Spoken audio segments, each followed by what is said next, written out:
que trabalhamos com qualidade de matéria-prima, exatamente o que se passa quando a gente tem esses dois eventos, florescimento ou isoporização. E foi com esse espírito que a gente montou esse experimento e eu vou compartilhar com vocês. Eu já queria dizer que os dados são muito maiores. Esse experimento é um experimento completo, a gente fez tudo, até produção de açúcar e de etanol com avaliação de qualidade, mas evidentemente que com meia hora a gente não consegue compartilhar, né? Então vamos lá. Para nós, o florescimento é conhecido de todos, ele é um evento fisiológico importante e ele é fundamental para aqueles que trabalham com melhoramento genético. Esse evento é um evento de variedades. A gente sabe que a variedade ela é produzida exatamente a partir do florescimento. No entanto, sendo um evento fisiológico, o que acontece? Reações bioquímicas na planta, que são aí, que tem uma interação com temperatura, com água, com nutrição e com outros parâmetros, e que acabam impactando a qualidade da matéria-prima, que é o grande problema, como vocês vão ver. Então, na verdade, o que acontece quando a planta começa a mudar a sua fisiologia? Nós observamos, então, uma mudança no balanço hormonal da planta. Essa mudança no balanço hormonal ela é acompanhada de uma mudança no equilíbrio e na distribuição de água e de nutrientes. Ou seja, é um processo fisiológico que pode ter como resultado o processo de isoporização. Mas vamos chamar atenção que esse processo, ele é um processo independente e variável em relação ao florescimento. Quando a gente fala de florescimento, isso aqui todo mundo conhece, é um processo de modificação da gema apical que se transforma, motivado por uma ação hormonal, e o desenvolvimento da flor ou da inflorescência, ela segue esses estágios de desenvolvimento dependendo do lugar que nós estamos. Apresenta uma relação direta com o local e com as condições do ambiente. Então, isso daqui é florescimento. E há uma diferença no tamanho da flor, na cor da flor e nas características que vão afetar a planta. Isso aqui, isso aqui é isoporização. Então, nesse caso, a isoporização é um fenômeno fisiológico que vai acontecer nas células, nos tecidos de armazenamento. Então, veja que o nosso grande problema é que eu estou trabalhando aqui com célula de armazenamento de açúcar. Nesse primeiro caso, ela recebe e doa solutos sem maiores dificuldades. Quando ocorre uma interação com tempo quente e seco, ela pode começar um processo de desidratação. Ou seja, ela perde mais do que recebe. E aí culmina com uma situação como essa daqui, que é exatamente o processo de isoporização. Então, a isoporização, ela pode ocorrer independentemente do florescimento. Então, nós podemos ter variedade que floresce e não isoporiza, variedade que floresce e isoporiza, e variedade que não floresce e isoporiza. Então, essa possibilidade existe. Infelizmente, na região centro-sul, esse fenômeno fisiológico, ele se intensifica exatamente nos meses mais secos. E quando nós estamos tendo agora, como foi acabado de mostrar nas apresentações anteriores, nós estamos tendo maiores temperaturas, maior déficit hídrico e uma maior insolação. Então, quando eu junto todos esses fatores, a falta de água agrava esse processo de isoporização de 5% a 35% somente na região centro-sul. Uma maneira que a gente tem para poder minimizar o problema, porque a gente não vai ter ausência total de isoporização, que fique bem claro isso. Nós podemos mitigar protegendo a planta, tratando a planta para que ela seja envolvida de um manejo que a protege para que ela possa passar por esse período. Então aqui é um resultado anterior de vários acompanhamentos que a gente vai ver com a ocorrência do florescimento, o que a gente observa, um mix de vários experimentos, um aumento de 13% de TCH com 1,95 de ATR. Isso depois do tratamento. O maior problema nosso é quando não acontece o florescimento, porque aí nós estamos dormindo do inimigo. A gente não sabe o que está acontecendo, não acompanha, mas o problema está ali, Quando a gente tratou essa cultura, nós tivemos um aumento de 8 toneladas de TCH e 1,26 de ATR, mesmo sem haver o florescimento. Então, foi nesse contexto que, numa parceria aí com o Grupo Tereos e a Bayer, a gente fez um experimento tratando, então, uma área que era uma área que estava tendo dificuldades e avaliar, então, o impacto sobre as características químico-tecnológicas, produção de açúcar e de etanol.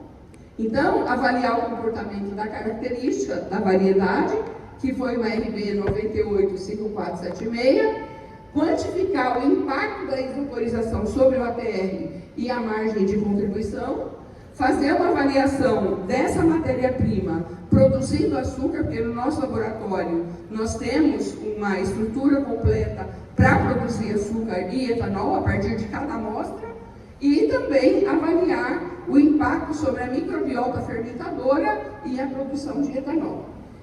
Esse experimento foi instalado na fazenda Córrego dos Coxos, em Guaíra, um DBC de 2 tratamentos com 12 repetições, tratado com etrel, e ele foi totalmente acompanhado por essa equipe aqui, parte da equipe aqui da usina e parte da nossa equipe, né? E aqui, quando o material foi colhido e chegou no laboratório. Então, aqui parte da equipe, numa das coletas, o que a gente fazia? Recebia por tratamento e por repetição 40 colmos, 7 colmos, eles eram divididos em 5, para fazer peso, comprimento, número de entrenó, corte e ver se estava comprometido com infestação de praga, principalmente a broca. A partir daí, esse material era extraído em prensa e as análises químico-tecnológicas. Os outros 2 colmos, para formar os 7, também era avaliado o comprimento, peso, número, corte e avaliação da isoporização, dando nota para esse material. E os 33 colmos que sobravam, eles eram encaminhados para moenda, para poder gerar caldo, para que a gente fizesse todo esse estudo de clarificação, evaporação, cozimento e cristalização para a produção de açúcar, e do mesmo modo o preparo do mosto para o preparo do fermento, fermentação e as determinações, que eu vou dividir isso com vocês agora. Então, aqui eu tenho uma das fotos que a gente fez, comparando, né? Além disso, a gente avaliava também a densidade. Essa daqui era a tabela de notas. A gente calculava o volume do colmo que estava comprometido para poder atribuir a nota. Analisávamos do caldo todos os parâmetros, inclusive umidade dos colmos. Para o caldo extraído e clarificado, veja que aqui a gente começou a avaliar características de interesse da indústria, como cinzas, cor, amido e turbidez, por exemplo, e compostos fenólicos, que não são avaliações corriqueiras de uma análise de qualidade. O açúcar produzido era avaliado quanto a amido, turbidez, fenol, cor, cinzas, umidade, que são características de qualidade do açúcar, o processo de fermentação do mesmo modo, né? E os resultados mostraram, por biometria, por exemplo, nós tivemos um aumento do colmo de 14,5% para peso do colmo, para todos os tratamentos, isso são médias.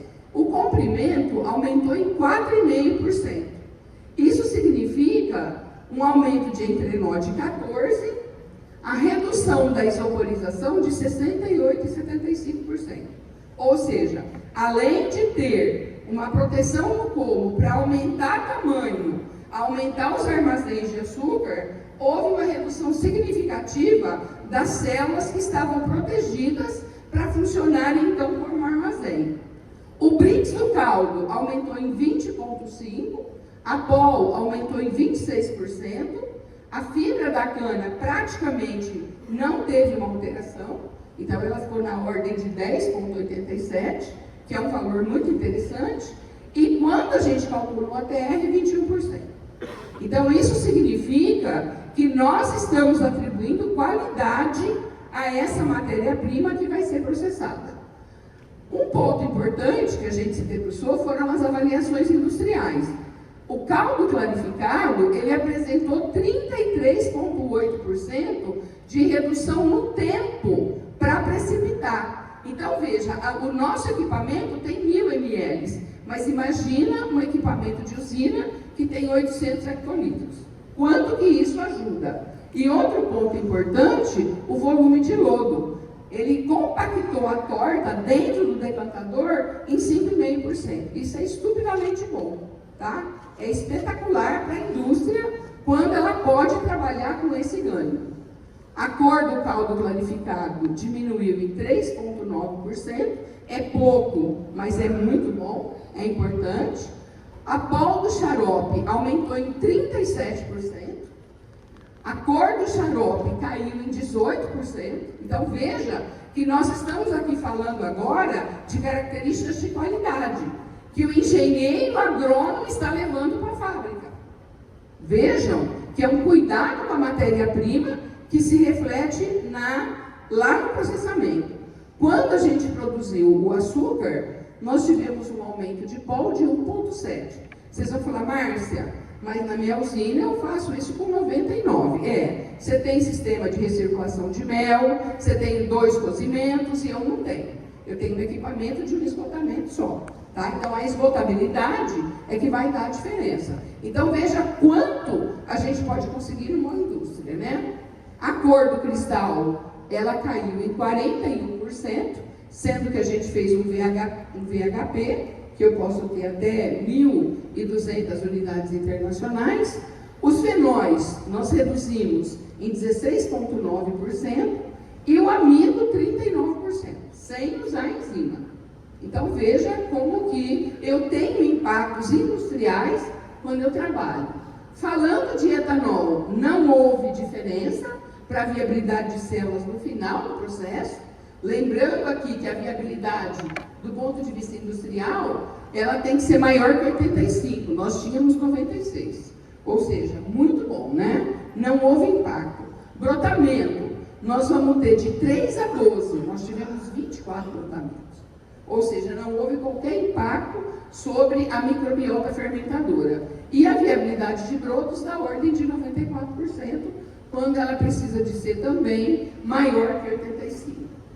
O teor alcoólico do vinho foi 2,7 maior, e quando eu avalio a estimativa de produtividade, aumentou 8,5% colmos por hectare, TCH 24,8%, o ATR, agora com base no TCH, 21,45%, e o TAH, 51%. Então, isso confirma o resultado positivo na qualidade. Avaliando a margem de contribuição, o que nós tivemos? Aqui eu fiz uma atualização para agosto, que são os últimos dados oficiais que eu tenho, de ATR, de açúcar, de etanol, os tratos culturais, arrendamento, colheita, custo industrial e aplicação de etrel, tá? Aplicação aérea e o etrel. Ali o etrel ficou, devia ser na linha de baixo. Então, essas foram as informações. Eu calculei para um mix de 53% de açúcar e 47% de etanol. E aí, a margem de contribuição agrícola, ela é de 1 para 2,7. Ou seja, quando eu comparo o retorno que eu tenho na testemunha comparado com o tratado, eu tenho 2,7 favorável à aplicação. Quando eu faço a margem de contribuição agroindustrial, esse valor ele é de 1 para 2,2. Então, mostrando que é extremamente importante que eu faça, então, a proteção da matéria-prima. E agora, vamos considerar uma realidade que os dois tratamentos tivessem a mesma produtividade, ou seja, o mesmo TCH, e que eu quisesse conhecer o efeito só na qualidade da matéria-prima. Esse é o resultado, 1 para 1,5. Ou seja, eu tenho 50% de ganho só com relação aos parâmetros de qualidade, para a margem de contribuição agrícola e para a margem de contribuição agroindustrial, mesma situação. Então, eu me coloco à disposição de vocês, mostrando que essa aplicação, ela proporcionou um incremento do TCH e do APR, melhorou a qualidade da matéria-prima, tanto quando eu considero os parâmetros de PCTS, mas em especial quando a matéria-prima é entregue na indústria, que é lá que nós vamos ter a complementação do nosso ganho de qualidade. Porque, de uma maneira geral, a maioria dos experimentos, ele chega na indústria, vai no PCTS e dali para frente você perde o controle da matéria-prima. A gente nunca sabe quanto eu ganho na indústria quando aquela matéria-prima melhor é processada. E aqui, nesse caso, nós fizemos. E confirmamos, então, que há um incremento na produção de açúcar e de etanol e, principalmente, um incremento nos parâmetros de qualidade. Se a gente analisa a qualidade do açúcar, ele apresenta queda de turbidez, menor cor, menor teor de fenol, de amido e dos parâmetros de qualidade. Então, agora, pessoal, mãos à obra, é só a gente trabalhar. Tecnologia está disponível, né? Nós temos as informações e eu agradeço a oportunidade e me coloco à disposição. Muito obrigada.